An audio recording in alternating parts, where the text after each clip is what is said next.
부여받게 되고 또 임금의 대부분을 충성자금으로 바치고 중간 관리자들에 의해서 추가적으로 착취를 당하고 있다는 것입니다.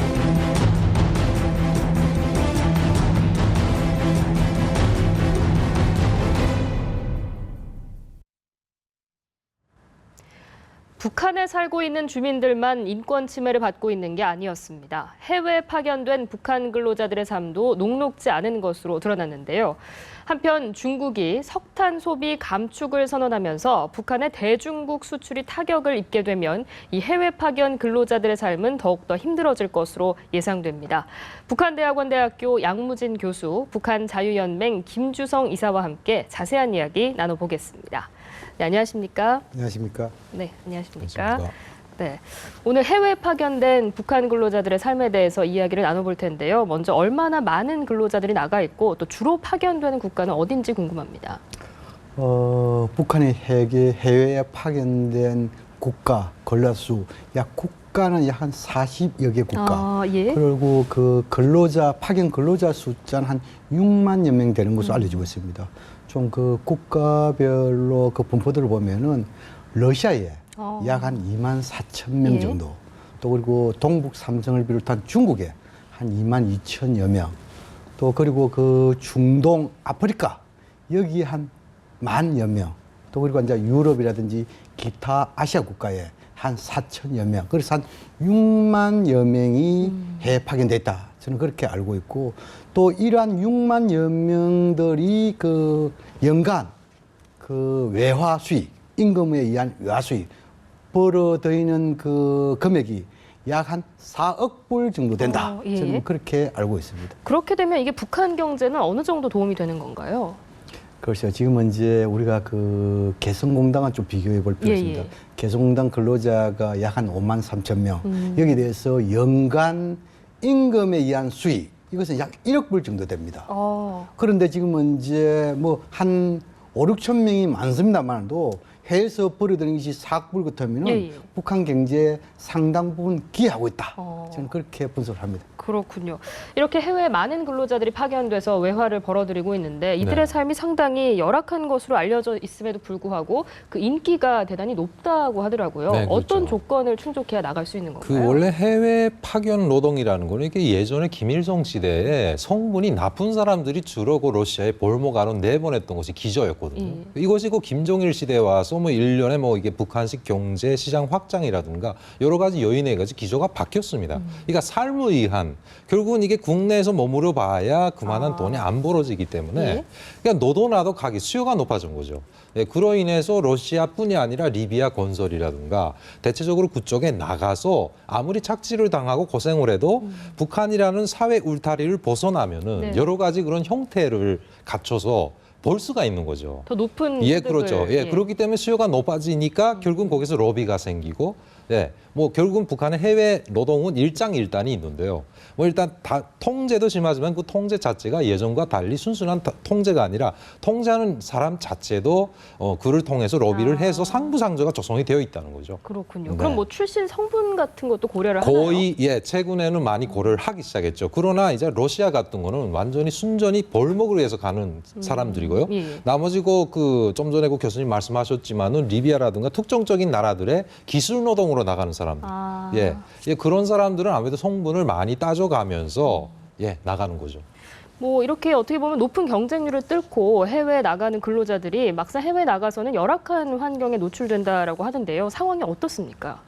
그렇습니다. 그 북한의 해외 근로자가 약 한 그 6만여 명. 이 사람들이 해외에 나가가지고 상당히 그 북한 자체가 열악하니까 자연스럽게 그 해외 파견 노동자들의 삶도 열악하다. 저는 그렇게 생각되고, 이제 일례로 열악한 삶과 동시에 보통 그 사람들은 통제를 많이 받기 때문에 한 10명 단위의 집단 생활하고 또 집단 생활 함으로 해가지고 북한에서 직접 파견된 사람들, 이 파견 보안원이죠. 보안원들의 감시 통제를 많이 받겠습니다. 또 그리고 설령 거기에서 임금을 받는다 하더라도 그 임금이 그 근로자 직접 되는 것보다도 사회주의 국가의 특성상 여러 가지 그 명목으로 뛰는 것이 많습니다. 또 그리고 특히 뭐냐면 일부에 이러한 현상도 있습니다. 지금 이제 일종의 이 북한 근로자와 그 파견된 국가의 그 기업, 이 고용 노동을 하는데 계약상 노동량을 다 채우지 못하면은 네. 이 사람들 결국 뭐냐면 채무로서 또 그게 불법으로 있을 수 있습니다. 그러면 그 불법으로 있다 보면 그 불법에 대한 벗어나오려 하면은 거기에 대한 대가를 지불해야 되잖아요. 대가를 지불 단지 돈이 없단 말입니다. 그러다 보니까 마약이라든지 폭력배에 가입도 하고 또 여러 가지 불법 이러다 보니까 자연적으로 국가 이미지가 나빠지는 그런 상도 있어요. 그래서 여러 가지 국가의 이 약속 국가라는 측면 또 그리고 거기에서 국제사회에서 상당히 북한에 대한 볼 시각이 나쁜 시각 여러 가지 측면에서 이 파견된 근로자들이 상당히 열악한 삶을 살고 있다. 이렇게 이해하면 될 것 같습니다. 교수님께서 지적하신 문제 중에 그 임금 착취 부분에 대해서 더 여쭤보고 싶은데요. 그렇다면 당국이 어느 정도 비율로 가져가는 건지 궁금합니다. 그렇습니다. 우리가 조금 구체적으로 볼 필요가 있는데 예. 정확한 것은 아닙니다. 대략 지금 이제 북한 탈북자들 중에서 해외 근로자의 그 면접 조사를 해보면 좀 나타나는 현상입니다만도 큰 틀에서 임금의 약 한 40% 정도는 그 파견된 주재 북한 대사관도 나름대로 자체 조달해야 되잖아요. 예. 그리고 또 그게 그 북한 사업소 여기 한 40% 정도 들어가는 것으로 알려지고 있습니다. 두 번째로는 북한 당국에 한 30% 정도 들어가고 한 10% 정도는 또 이 노동자에 대한 그 소위 말해 인력 송출 기관이랄까요? 송출 회사가 있지 않습니까? 예. 여기 한 10% 들어가고 그렇다면 실제 노동자들이 받는 임금은 한 20% 정도다. 그런데 이 20% 정도 받더라도 북한 내에서 소위 말해 외국 기업의 그 일하는 근로자들 있잖아요. 거기다 몇 배의 또 돈을 많이 받습니다. 그래서 아까 우리 김 선생님 말씀하신 대로 해외 파견 근로자들이 이런 열악한 삶 속에서도 그러한 나름대로 메리트가 있기 때문에 좀 뭐랄까 그 부정부패 좀 뭐랄까 좀 이런 돈을 주고서라도 해외 가려는 경향이 좀 있다. 이렇게 이해하면 될 것 같습니다. 그렇군요. 뭐 임금 착취 문제도 심각하고 또 감시 통제 문제 지적해 주셨는데 네. 이사님께서는 또 어떤 다른 문제들을 보고 계신가요? 일단 보니까 이제 그런 조건이다 보니까 나가서 지금 그러니까 대표적으로 볼 때 러시아 림업인데요. 림업 같은 거는 좀 거의 착지되다 보니까 순전히 자기 노력을 들여서 차려지는 버스는 없다고 보시면 되는 거죠. 그럼 왜 나가냐 이렇게 되지 않습니까? 결국 그들은 나가서 거기에서 고객 관리소나 사업소라고 해서 자기네를 책임지고 있는 단위에다가 개별적인 로비를 하는 겁니다. 네네. 예, 일단 수익을 창출을 해야 되기 때문에 나한테 자유 시간을 달라. 예, 얼마 전에 뭐 일부 그 정편에서 이렇게 뭐 보도도 하긴 했었는데요. 그래가지고 그 림업을 하는 그 작업장에서 이탈을 하는 거죠. 네, 예, 불법으로 거기서 또 이탈을 해서 일부 그 개인 청부업 형태로 해서 예, 러시아의 개별적인 사람의 직공사라든가 여러 가지 공사를 해서 그 다음에 그 일당을 받습니다. 예, 그래서 그 일당을 벌어들인 데서 그 사업소 쪽에 자기한테 시간을 할당을 해준 사람한테 얼마를 주는 거죠. 예, 그런 식으로 해서 개인 도벌이를 하고 있기 때문에 거의 거기에서 통제나 감시 시스템 자체도 통제 감시의 대의 명분 하에 또 그들의 그 통제 감시하는 사람들의 부차적인 수익을 또 창출을 또 이중으로 시키고 있는 거죠.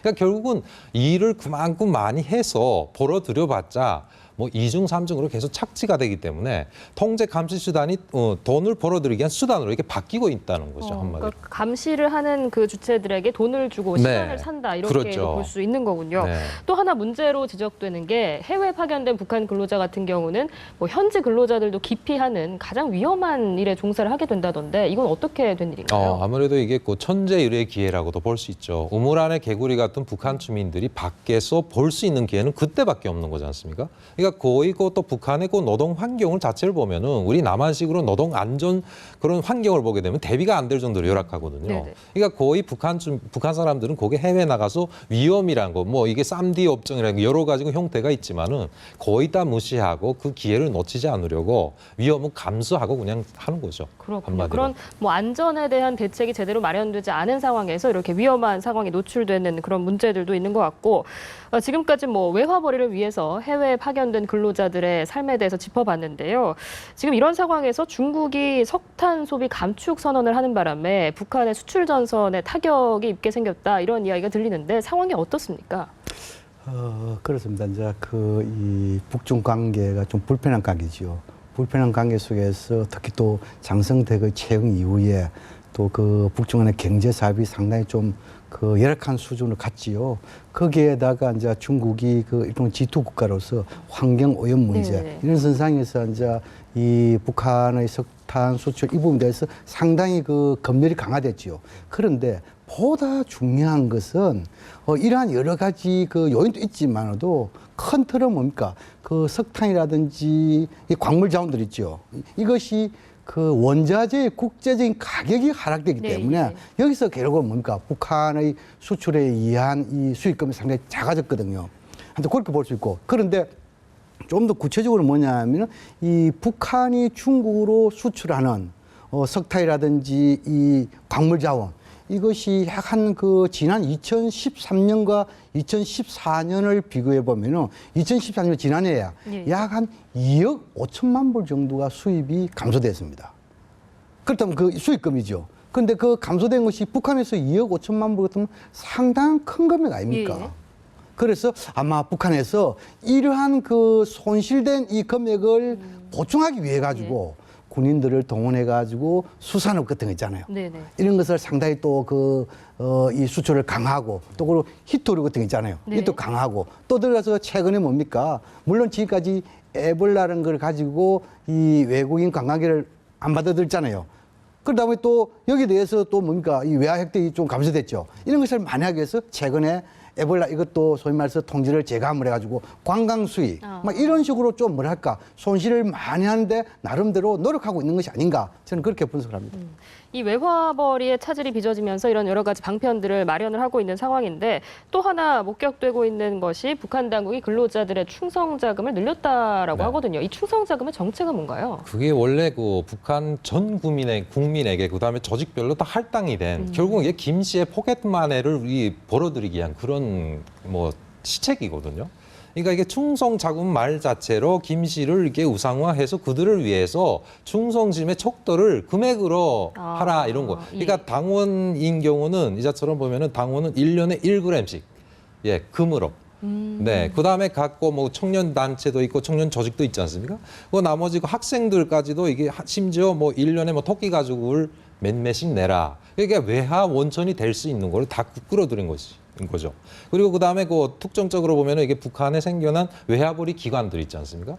이런 것은 무조건 달러로 해서 연간에 몇십만 불씩 갖다가 바쳐라. 이거를 결국은 순수한 수익이 아니라 충성심의 척도로 이렇게 표현을 해가지고 거둬들이는 일종에 보면 나쁘게 말하면 수탈금이나 똑같은 거죠. 그렇군요. 또 북한이 얼마 전에 개성공단 근로자들의 임금을 일방적으로 인상하겠다 이렇게 통보를 해서 문제가 되고 있는데 혹시 이것도 외화벌이가 녹록지 않다는 그런 방증인 걸까요? 어떻게 보십니까? 그 말씀 좀 드리기 전에 이제 우리 김 선생님께서 북한의 충성 자금 충성 외화벌이 그것이 상당히 북한 재정이 열악하니까 그런 용도로 많이 하고 있죠. 그런데 이제 좀 우리 해석하기 나름인데 우리도 보면은 좀 차이가 납니다만 우리도 역시 성금 같은 거 많이 거두잖아요. 성금을 거두면 그 성금에다 용도에 따라 가지고 성금 이름을 붙이겠지요. 예를 들어 가지고 무슨 불이웃돕기 성금도 있을 수 있고 또 국방 성금도 옛날에 우리 많이 냈잖아요. 또 그리고 통일시와 비슷한 통일성금 이런 것도 있잖아요. 그 용도에 따라 다른데 단지 모든 북한에서 이런 것을 벌이드는 것을 다 핵개발 전용이라든지 또는 독재 자금의 충성 이렇게 너무 해버리면은 그렇다면 지금 이제 북한에 있어가지고 주민들의 생활과 관련되는 예를 들어가지고 마식령 스키장이다 또는 유원지다 또는 희천발전소다 거기에 들어간 돈은 그럼 충성 자금 거기서 사용할 수 있지 않겠습니까? 네. 그래서 해석의 나름이기 때문에 그런 부분을 좀 더 한번 깊게 이해해 볼 필요가 있다 생각되고 그런데 이제 개성공단 문제와 관련해 가지고 이 개성공단 문제와 관련해서 북한이 제기한 문제는 항상 세 가지입니다. 첫째 임금, 예. 두 번째 세금, 세 번째는 토지와 관련된 임대입니다. 네네. 그런데 이러한 세 가지를 항상 제기할 때 북한의 이 전략적 의도를 할까요? 보면은 개성공단 문제는 북한 자기들이 주도한다는 거잖아요. 주도권을 잡겠다는 측면 하나 있어요. 두 번째는 방금 우리 앵커께서 말씀하신 대로 외화 획득을 조금이라도 더 하겠다는 거. 예. 뭐 그런 의도가 담겨 있죠. 그런데 중요한 것은 북한이 이런 문제를 제기할 때는 항상 보면 이럽니다. 이것은 그 개성이라는 지역이 북한 땅에 있기 때문에 주권 행위로서 항상 이야기를 합니다. 그런데 우리의 입장에서는 남북 간의 협력 사업이기 때문에 예. 항상 계약에 의해서 협의해서 해야 되잖아요. 근데 북한은 일방적으로 주권 행위 차원에서 일방적으로 임금을 인상하고 또 일방적으로 세금을 인상하고 이렇게 우리한테 통보하는 그런 지금까지 일방적인 행동을 해왔단 말입니다. 이런 부분에 대해서 북한은 아주 잘못된 생각이거든요. 그래서 잘못된 생각이라서 항상 대리만 할 수 없잖아요. 그래서 우리는 항상 북한을 설득하면서 남북 간에 협의를 하고 협의를 통해서 해결하는 그것을 설득하고 또 이런 협의 과정에서 한 발짝씩 양보하는 자세. 그렇다면 최근에 북한의 최저임금에 대한 일방적인 인상 통보 또 방금 그 토지라도 있는 임대 이런 부분에서 일반 통보 이런 부분에 대해서 좀 더 설득해야 대하는 자세 그것이 좀 필요한 시점이 아닌가 저는 그렇게 생각합니다. 그렇군요. 또 북한이 이 외화벌이에 집중하고 있다라는 증거가 포착이 된 게 그 해외로 수출하는 상품의 원산지 표기를 과거에는 DPRK 그러니까 조선인민민주주의공화국의 약자였는데 지금은 메이드 인 코리아로 바꿨다라고 합니다. 이 메이드 인 코리아라고 하면은 남한 상품처럼 보이기도 할 텐데 그렇죠. 이런 결정을 내린 배경은 어떻게 봐야 될까요? 글쎄 뭐 정답은 저는 잘 모르겠습니다. 일단은 그런데 그 보면은 워낙에 그 북한이 그 특정 기관에서 이게 이미 전에 이미테이션 작업을 많이 했었거든요. 그러니까 이것뿐이 아니라 다른 나라 브랜드의 담배라든가 그다음에 양주라든가 일부를 갖다가 이미테이션 해가지고 그걸 다시 중국에 역수출을 하는 그런 기조가 보였었거든요. 네네. 그러니까 그와 비슷하게 이번에 메드 인 코리아를 DPRK를 왜 생략을 했는지 정확한 건 모르겠지만은 일단 상품 수출 상품을 많이 만들어서 거기서도 일단 외화 수익을 좀 창출해보자는 그런 의도는 숨어 있지 않나 하고 생각이 됩니다. 교수님께서도 동의를 하십니까? 그렇습니다. 이제 북한이 상당히 그 우리 민족이라는 것은 손재주는 좋잖아요. 상당히 그 어찌 보면 조금만 비우면은 제주 이래가지고 완전히 그 창조할 수 있는 그런 기술을 가지고 있잖아요. 그래서 외국에서 이 북한의 노동자들 상당히 또 선호한 측면이 있습니다. 그런데 이제 최근에 방금 이제 우리 김 선생님 말씀하신 대로 북한 DPRK 이걸 갖다가 메이드 인 코리아 이럴 때는 좀 뭐랄까 숨은 의도가 있을 겁니다. 첫째 문제는 뭐냐 하니까 아무래도 북한의 상품이 여러 가지 원자재라든지 이런 기술에 여러 부족하다 보니까 잘 안 팔리는 측면. 그렇지 않겠습니까? 두 번째로는 뭡니까? 좀 뭐랄까 외국에 가서 이런 이 북한을 선전하고 외화 획득하는데 좀 뭐랄까 용이하는 그런 측면. 또 마지막 세 번째로 아마 김정은 제1위원장이 이렇게 지시할 때 이것을 갖다 뭡니까? 한번 국제사회에 떠보는 있잖아요. 그런 심리적인 뭐 이런 측면도 있는데 그러나 이 메이드 인 코리아 이 부분의 이런 속임수 그렇게 오래 가지는 못할 것이다. 저는 그렇게 생각합니다. 그렇군요. 오늘 뭐 해외에 파견된 북한 근로자들의 삶, 그 녹록지 않은 삶부터 해서 뭐 외화벌이가 좀 녹록지 않은 상황까지 짚어봤는데요. 마지막으로 이 해외에 파견된 북한 근로자의 인권 문제와 관련해서 어떤 대책이 필요하다고 보시는지 한 말씀 부탁드립니다. 그래서 이제 그런 해외 파견 노동자들의 인권 문제, 열악한 삶 문제 이것은 뭡니까? 노동자 개인과 북한 당국 그리고 이 노동자를 채용 국가 이 3자의 문제가 기본이 아니겠습니까? 그런데 이러한 기본 내에서 우리가 거기에 개입할 수 있는 것인지 이 개입한 문제에서는 상당히 민감하고 복잡한 문제입니다. 그런데 이러한 민감하고 복잡한 문제에서 정부가 나서면은 이것은 남북 관계의 특수성 또 지금까지 남북 간 모든 합의서의 정신이 뭡니까? 그 상호 체제 존중과 내정 불간섭이랍니다. 그래서 이 정부가 직접 나서는 것은 어렵고 그렇다고 해서 북한은 이런 노동자들 열악한 삶을 그냥 몰려볼 수도 없죠. 그냥 둘 수도 없잖아요. 그렇다면 적어도 NGO 단체들이라든지 또는 우리의 종교 단체들이 국제기구와 나름대로 협의해가지고 이러한 열악한 삶, 노동 이것을 갖다가 제기를 하고 점진적이고 단계적으로 해소하는 뭐 그러한 하나의 방안이 현실적인 방안이 아닌가 저는 그렇게 생각합니다. 정부보다는 어떤 민간 단체가 국제기구와 공조하는 방안이 더 바람직하다 이렇게 그렇습니다. 지적을 해주셨고 마지막으로 김주성 이사님께서는 어떻게 보십니까? 제가 볼 때는 이게 북한 국내 인권하고 이자처럼 이게 밖에 나가 있는 사람들 인권을 이게 초점을 맞추기가 좀 이게 또 다르게 봐야 된다고 네. 보거든요. 그러니까 아까도 말씀드렸지만 북한 주민들이 밖에 벗어났다는 거는 그 천재일의 기회를 잡기 위해 가지고 모든 걸 감안을 해서 하는 거기 때문에 예. 다른 사람들이 시각적으로 볼 때 보면은 그들이 스스로 이런 조건에서도 일을 해서 돈을 벌겠다고 한 것이 우리 입장에서 우리 시점에서 보면은 뭔가 이상하게 보이는 점도 있거든요.